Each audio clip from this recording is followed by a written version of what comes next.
a slope. Pagka upwards is difficult to climb because of the force of gravity. But also, if you're going downward, it's also difficult, also because of the same force of gravity. Hindi mo malaman kung ang mahirap ba sa bundok, umakyat o bumaba. Kasi mahirap din bumaba, nakakadulas. And preventing emotional and behavioral problems is like climbing a slope. So remember slope. Para lang natin matandaan, S-L-O-P-E. Because I like to suggest a few words that may help us prevent emotional and behavioral problems among children. Not necessarily in the order of importance. Begin with S. School. Send their child to a Christian school. Isang malaki ng advantage yon. Why? While you're busy at work, doing your other things and businesses, you can rest assured that your child is not only learning biology or chemistry or physics, but also the Word of God and how the Word of God applies to such knowledge. Because knowledge without good character becomes a weapon on reckless hands. Bali wala ang karunungan kung hindi nakasuko sa kapangyarihan at kaluwalhatian ng Diyos. Nagiging kasangkapan lang para tayo maging mayabang, maging palalo, at mapanira. Kaya nakakatuwa na ang mga bata ay meron tayong pwedeng pagdalhan na Christian school. Hindi lang sila tinuturuan ng basic physical knowledge or knowledge of the physical world, but also that of the spiritual realities. Sabi sa Proverbs 22:6, nagasgas na verse na, ginagamit lagi, pero totoong-totoo kasi, train a child in the way he should go, and when he is old, he will not depart from it. This is especially necessary if you do not have quantity time for your child. Yung mga quality time, pampalubag loob lang yan ng mga magulang. Ang kailangan ng mga bata, quantity time. Ngayon, pampalubag loob, quality time. Structured na structured, programa. Pero ang kailangan talaga, quantity time. At kung tayo po, we are not privileged to have that much time. Let's say, you belong to a family where both the father and the mother work outside of the house. Nakakatuwa na rin na isipin na habang hindi natin kasama yung anak natin nasa school, learning verses from the Bible, praying, kung may chapel time pa, may chapel time, and they do Bible studies, and they are introduced to the Lord Jesus Christ in a systematic and a consistent way.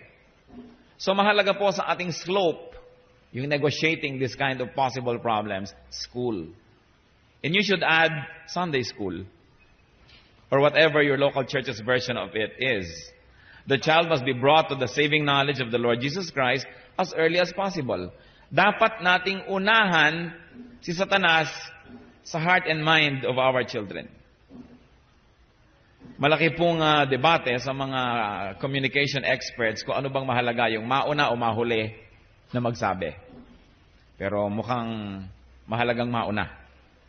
Kahit nga may nagsusumbong sa inyo, yung nauna, kakampihan nyo na usually. Pagka may pangalawa nagsumbong, kampi na kayo doon sa nauna . So mahalaga na nauuna tayo sa isip ng bata. Bago pa siya makapanood ng mga kung ano-anong cartoon, bago pa siya makarinig ng kung ano-anong mga wild ideas from classmates and from fellow children, bago pa siya maapektuhan ng media, unahan natin ang salita ng Diyos. Of course, it's our primary duty to do that. Pero mahalaga na nakakomplement yung school. Or if not, kung minsan yung school na nga ang nagiging primary source of these teachings dahil sobrang busy yung mga magulang. Kung busy na tayo, hindi na natin maturuan ng Biblia yung mga bata, tapos hindi pa sila pupunta sa Christian school, ano mangyayari? Kaya mahalaga yung school. Meron pong naging pag-aaral sa death row sa National Bilibid Prisons, and they found one very interesting information.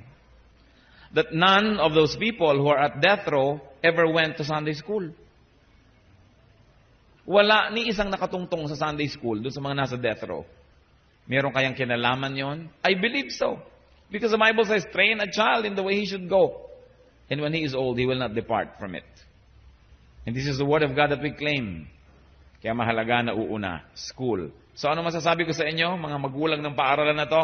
Congratulations for enrolling your child at the Christian School International.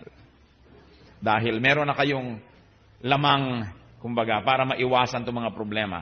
It is not a guarantee that your child will be saints and saintly just because they are in a Christian school. But It's a big head start. Malaking punto na yon. Hindi lagi ang garantiya. Kung yung anak nyo nagpunta na sa Christian school, sabihin iba, nasa Christian school na nga yan, ganyan pa eh. Kung wala pa yan sa Christian school, ano pa mangyayari dyan? It could be worse. Kaya sabihin nyo, salamat talaga sa Christian school. Kung hindi, baka talagang naging monstrous ang problema. So remember, what's our word to remember? Slope. So tapos na tayo sa S. L naman. How do you prevent emotional and behavioral problems? You need a lot of love. Love. Love the child. Most behavioral problems come from being unloved or underloved. Or, parents, listen to this. From feeling unloved. Loved, pero feel nila, hindi sila loved. Because love is not love until you express it. Until you give it away. Until you operationalize this high and lofty idea. Kailangan mahal at pinaparamdam yung pagmamahal na yon. Proverbs 10:12, hatred stirs up dissension, but love covers over all wrongs. Hindi naman clear yung Proverbs kung kaninong wrong yung natakpan, nung minamahal o nagmamahal, o pareho ba. Pero ang mahalaga, love covers wrongs. Kaya kung mahal na mahal nyo nga ang anak nyo, nagkakamali kayo, madali nilang napapatawad. Sabihin nila kasi, mahal naman ako niyan eh. Nataon lang siguro masama yung mood. Pero oras na akala ng bata hindi mo siya mahal, kahit ang liit-liit na bagay na nagawa mong mali, lumalaki. Kasi ang interpretation niya, kasi hindi niya ako mahal, kaya siya ganyan. It's important to love, and not only to love, but to express that love. 1 Peter 4:8. Above all, love each other deeply, because love covers over a multitude of sins. The same theme. Natatakpan ng pag-ibig ang maraming pagkakamali. At hindi mo ba totoo yun? Pag mahal niyo yung nagkakamali, parang ang laki-laki ng capacity niyo to forgive. Pag anak niyo ang nakabasag ng pagkalaki-laking salamin, parang, awkward kasi ang anak ko lumalaki. Subukan niyo kung katulungan nakabasag. Kita niyo na ibig ko sabihin. Pag mahal niyo yung nakakagawa, may takip kasi mahal niyo eh. Kaya mahalaga yung may pagmamahal at pagmamahal na ipinapahayag. Proverbs 15:17. Better a meal of vegetables where there is love than a fattened calf with hatred. Nung araw kasi hindi uso yung vegetable meal, pang mahirap lang yun, pang maralita. Ngayon kasi, na yan signature vegetables. Healthful living, uso. Pero nung araw, pag vegetable kinakain mo, ay maralita, mahirap. Kaya nga yung mahihirap, malalakas ang katawan Tama pala kinakain nila. No? Pero sabi dito, mabuti pa yung pagkain ng mahirap kaysa masarap na pagkain, pagkatapos nagbabangayan naman, nag-aaway yung mga tao doon sa hapagkainan. So mahalaga yung love, not only parental love for the children, but also parental love for each other. There's nothing more that can unsettle a child's sense of security than hearing or knowing about his parents quarreling. Kaya yung pagmamahal ng tatay sa nanay, nanay sa tatay, napakahalaga to create a very deep sense of security in the emotion of the person. So as we have said, love must be expressed. Buti nga ngayon, ang mga magulang mas madali na mag-express ng love. Ang mga tatay can say na to their children, I love you, na hindi kinikilabutan. Nung generation namin, when we were children, ang mga tatay para mga poon. No? Hindi yan nagsasabi ng I love you. Hindi yan hihimas-himas sa'yo. Mabuti nga ngayon, madali-dali nang gawin yan. There was a time when it was so difficult for our elders to be expressive. But even this generation can be more expressive. Love must be verbalized. There is power in the spoken word. Kung hindi kayo agree dito, isipin nyo, lahat ng tao na nakasakit ng inyong kalooban, very, very deeply, hindi naman siguro dahil sinuntok kayo o sinampal kayo o sinaksa kayo, dahil pinagsabihan kayo ng masakit na salita. The power of the spoken word in the negative sense. But on the positive side, there's also power of the verbalized, beautiful ideas like love. Sinasabi. Hindi tayo nawawalan ng dignity when we say that. So we should learn and relearn to be expressive. So love must also be articulated. Maybe yung love is, ayan, present kayo dito, pinapakita nyo sa mga anak nyo na love nyo sila. Baka magkaroon ng -10 pag wala kayo ngayon dito. So, O kaya ay nahihiya naman yung anak niyo sa kanyang teacher, hindi kayo dumating, so kahit umabsent kayo siguro sa trabaho, o you rearrange your life to be here, that is articulated love. Kaya hindi pwede sabihin sa anak niyo, mahal na mahal kita anak, pero hindi ako pupunta doon sa affair ng mga parents. Bahala ka na sa teacher mo. Gagawa ka ng paraan to articulate that love, to operationalize it, to make it tangible. Siguro yun ay tinitirintas-tirintas mo yung buhok na yung anak, o ginagawa mo siya ng sandwich, a smile, a pat on the back, things like that. Love must be articulated.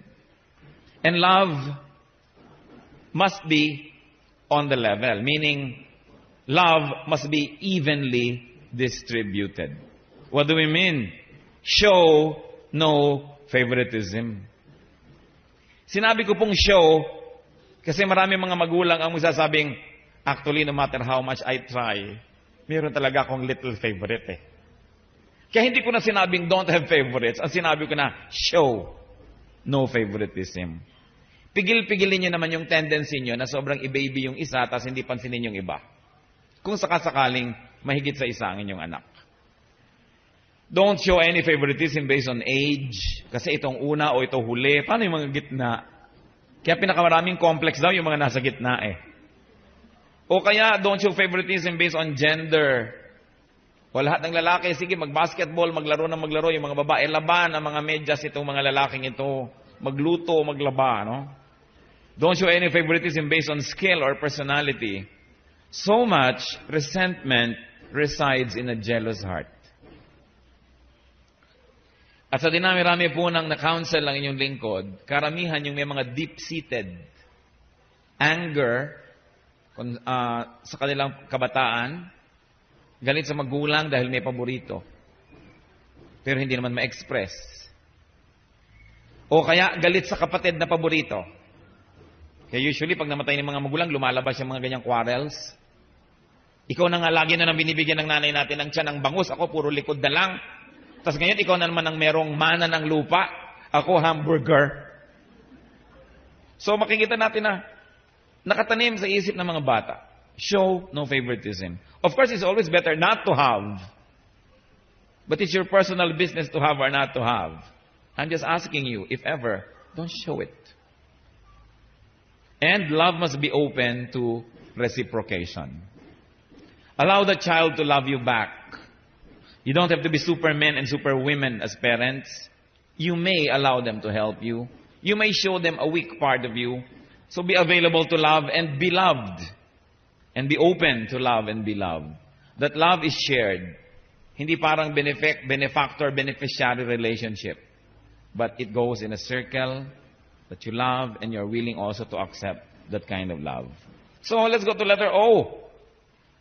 Another way that we can prevent emotional and behavioral problems.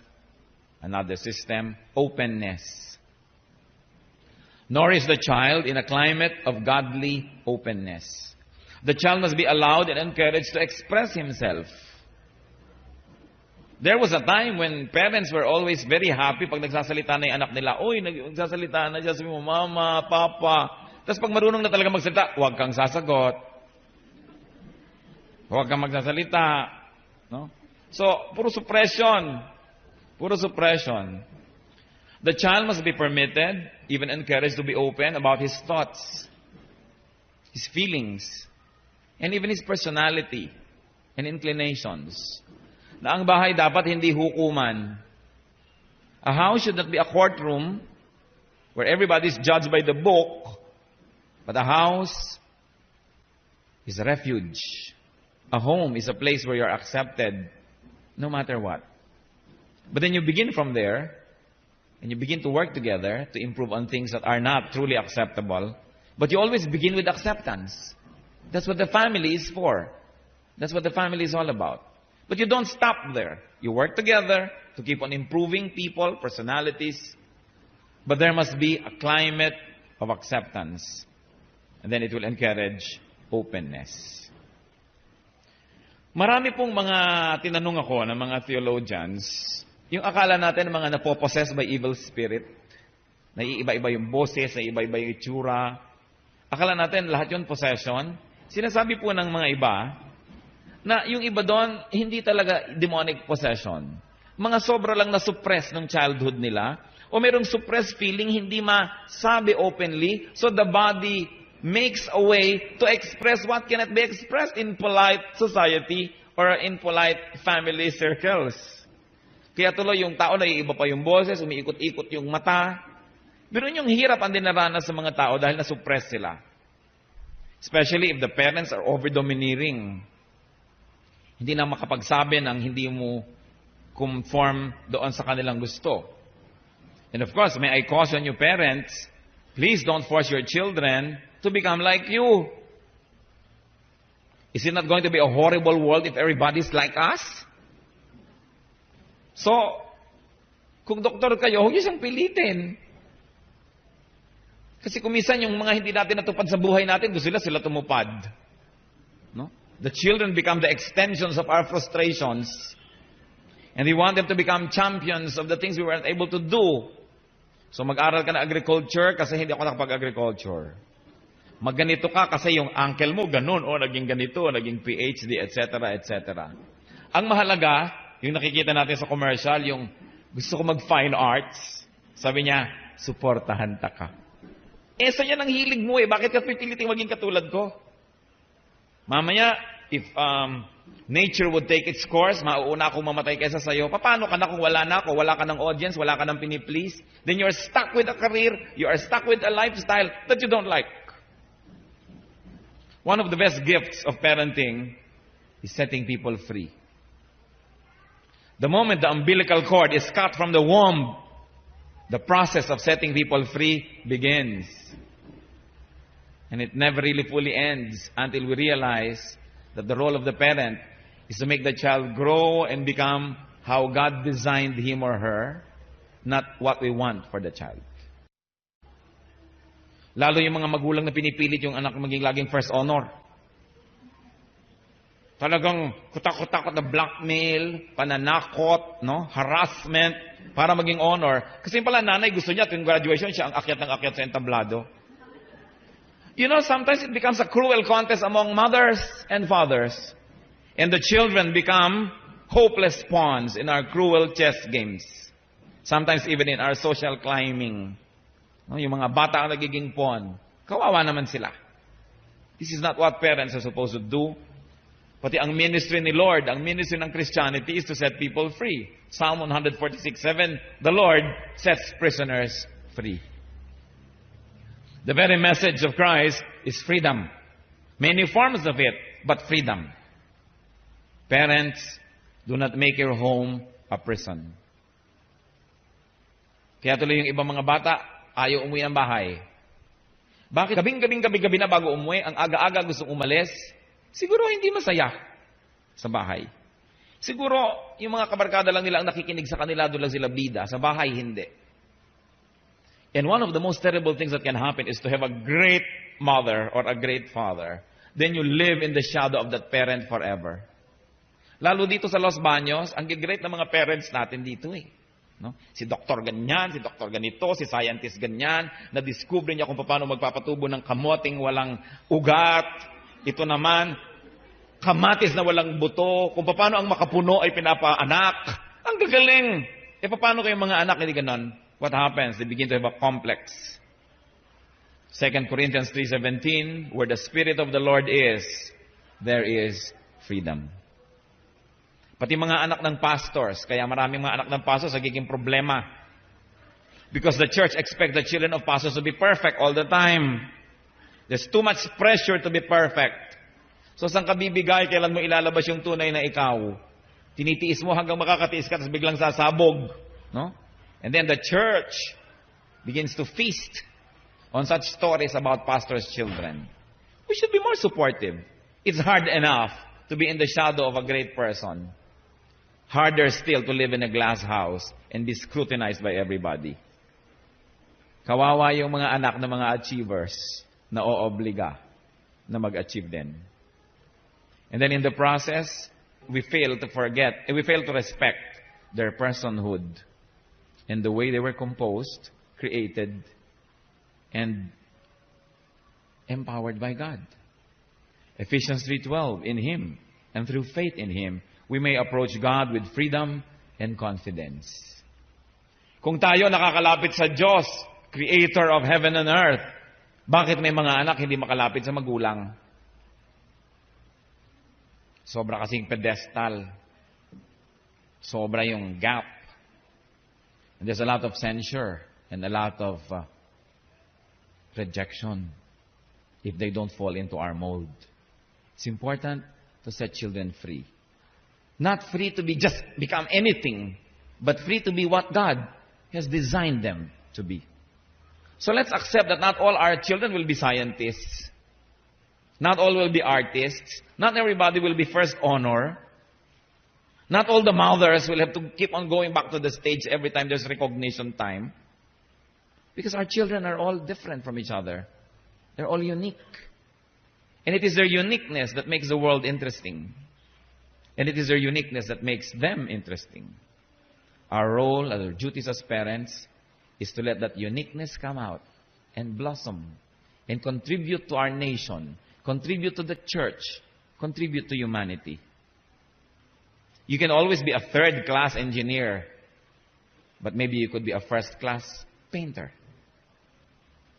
You can be a third-class accountant, but maybe you can be a first-class whatever. Meron tayong kani-kanyang giftedness. Dapat igalang. And then, of course, a slope, letter P. You guessed it, prayer. Pray for your child. And more than that, pray with your child. Marami namang magulang, pinapanalangin lagi yung anak, kaya lang hindi naman sila nananalangin magkasama. It's important to pray with your child. Philippians 4:6, do not be anxious about anything, but in everything, by prayer and petition, with thanksgiving, present your requests to God. So, of course, this is another context, these verses.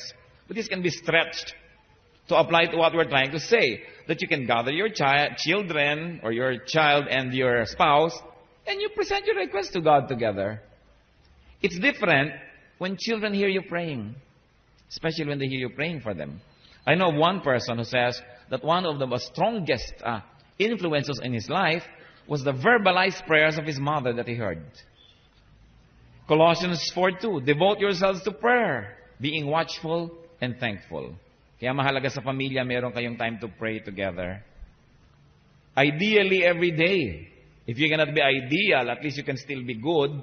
At least once a week, or as often as possible. But there must be prayer together. So what do you pray for? Pray for errors in parenting already committed. Kasi baka may magsasabi, ngayon ko lang naman narinig na don't show favoritism eh. Kasi ang nanay ko may favorite, ang lola ko may favorite. It's a tradition in our family. So nangyari na, may error na pala. Pray. Pray for God's repair and restoration. Also pray for errors that may still be committed. And pray for protection from satanic deception, influence, and control. Both for the child and for yourself. Ang laki-laki ng ating pananagutan, alam nyo, napakarami kong taong nakita na sira. Ang sumira, magulang. Hindi naman sinadya ng magulang. Sino ba namang magulang ang gigising isang araw? Of course, no parent would wake up one day and say, I will destroy my child. But sometimes unknowingly we do it. Nasisira yung personalidad ng bata. Lagi na lang siyang kulang, lagi na lang siyang mali.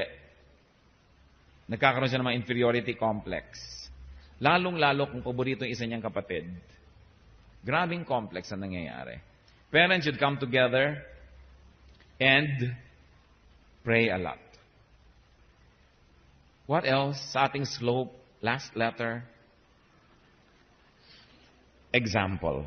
Be a good example to your children. Sabi nung Proverbs 22 verse 6, train up a child in the way he should go. And then somebody twisted it a little bit, but be sure that you go that way yourself. You don't tell children where to go. You go yourself. And show them that it works. Hindi pwedeng sabihin sa anak mo na kailangan masipag ka, tas ang tamad mo. Kailangan magalang ka, tas hindi ka magalang. We go that way ourselves. 1 Corinthians 11:1, Paul said, follow my example as I follow the example of Christ. It takes someone very honest to say, follow my example. Someone very true to say that. 1 Timothy 4:12, sabi ni Paul kay Timothy as a leader, don't let anyone look down on you because you are young, but set an example for the believers in speech, in life, in love, in faith, and in purity.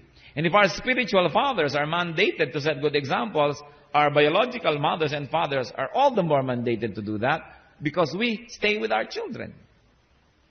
Kaya nga si Jose Rizal, nung sumulat siya sa mga women of Malolos, because the women were forbidden by the Spanish authorities to learn Spanish, but the women wanted to learn so that they could teach their children and they will stop becoming slaves. When the parish priest of Malolos did not permit these women, they petitioned the Governor General. They wrote the Governor General, and they got what they wanted. So Jose Rizal wrote them a letter to the women of Malolos. And he said, it is highly commendable that you are doing this. Because mothers that have slave mentality will only rear children that will become slaves also. Kasi by example, we give gifts to our children. We give them gifts of good schooling, gifts of clothes, of toys, of gadgetry, electronics, whatever. But don't forget to give one of the greatest gifts, the gift of a good example. The youth need the gift of a good example because the youth is already disillusioned because there seems to be no connection between lofty and noble ideals and reality. Parang hindi na totoo yung kabutihan, tapos hindi mo naman nakikita sa totoong buhay, yung honesty, yung goodness. Parang crime pays. Parang shortcuts will give you what you want. Don't follow the rules and you will be ahead. Parang yan ang nakikita ngayon ng lahat ng tao. Be corrupt and you will be rich. That's why we need to give the children the gift of a good example for them to see, to know, and to prove to themselves that the ideals of the Bible, that the ideals of godliness are doable and that they are in fact effective. Kailangan nakikita nilang totoo. Na kahit hindi tayo dumami yung pera, hindi tayo gagawa ng masama. They've got to see it at work. Because there's very little of that you can see around. Yung mga bata tuloy, ayaw na nila maniwala sa mga quotations, sa mga verses, sa mga philosophy. Sabi nila, pang libro lang yan. Hindi yan pang totoong buhay. That's why we got to give them the gift of a good example. Be an example to your children in love and in loving, in openness, in prayerfulness, in good behavior, and especially